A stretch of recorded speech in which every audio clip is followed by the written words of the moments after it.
जय श्री राम।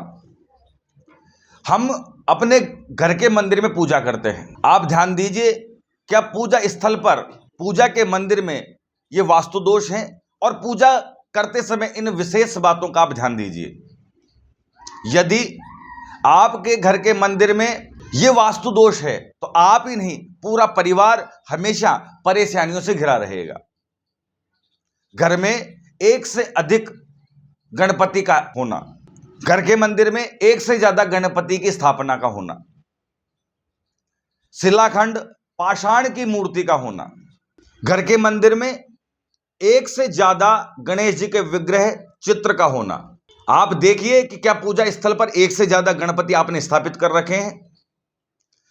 उसी के साथ साथ 2 शिवलिंग का मंदिर में होना। सर्वप्रथम आप एक बात का ध्यान दीजिए कि पाषाण खंड अर्थात पत्थर की मूर्ति घर में स्थापित नहीं की जाती। यदि आवश्यकता हो तो केवल अंगुष्ठ प्रमाण, अंगूठे के बराबर की ही मूर्तियों की स्थापना घर के मंदिर में की जाती है। लेकिन उसी के साथ साथ प्रत्येक वैष्णव जन को भगवान शालिग्राम के विग्रह की पूजा अवश्य करनी चाहिए। भगवान शालिग्राम जितना छोटा उनका विग्रह होगा उतना ही चमत्कारी, उतना ही प्रभावी होगा।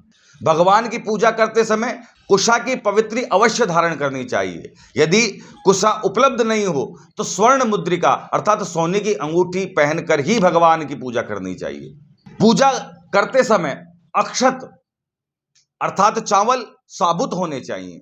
पूजा के समय पर दूध, दही, शहद, घी, शक्कर कभी भी इसका नाखून का स्पर्श नहीं करना चाहिए, अर्थात कभी भी इन वस्तुओं को नख का स्पर्श करके नहीं निकालनी चाहिए।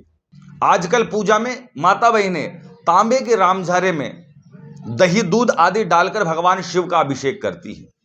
यह सर्वथा अनुचित है, क्योंकि तांबे के पात्र में डाला गया दूध, दही मदिरा के समान हो जाता है और मदिरा भगवान को कभी नहीं चढ़ाई जाती। तांबे के पात्र में दूध, दही डालकर कभी भी भगवान का अभिषेक नहीं करना चाहिए। भगवान के विग्रह को स्नान कराते समय कभी भी अंगूठे का स्पर्श, उनका मर्दन नहीं करना चाहिए। आरती करते समय हमें एक विशेष बात का ध्यान देना चाहिए कि कितनी बार किस अंग पर आरती फेरनी चाहिए, घुमानी चाहिए।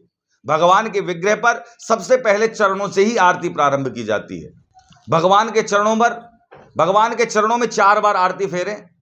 भगवान के नाभि मंडल पर 2 बार आरती घुमानी चाहिए और भगवान के मुखमंडल पर केवल 1 बार ही आरती घुमाई जाती है और समस्त अंगों पर 11 या 21 बार आरती घुमानी चाहिए। भगवान को भोग लगाते समय कभी भी लोहे के पात्र का प्रयोग नहीं किया जाता।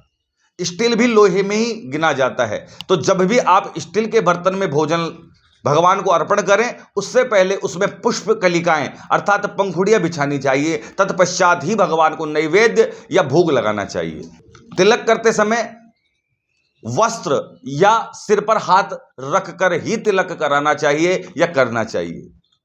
भगवान एवं अपने से बड़ों को प्रणाम करते समय एक विशेष बात का ध्यान दें। उनके बाएं पैर को अपने बाएं हाथ से और उनके दाएं पैर को अपने दाएं हाथ से ही स्पर्श करें। इस प्रकार से ही अपने से सम्मानित व्यक्ति और भगवान को प्रणाम किया जाता है। जय श्री राम।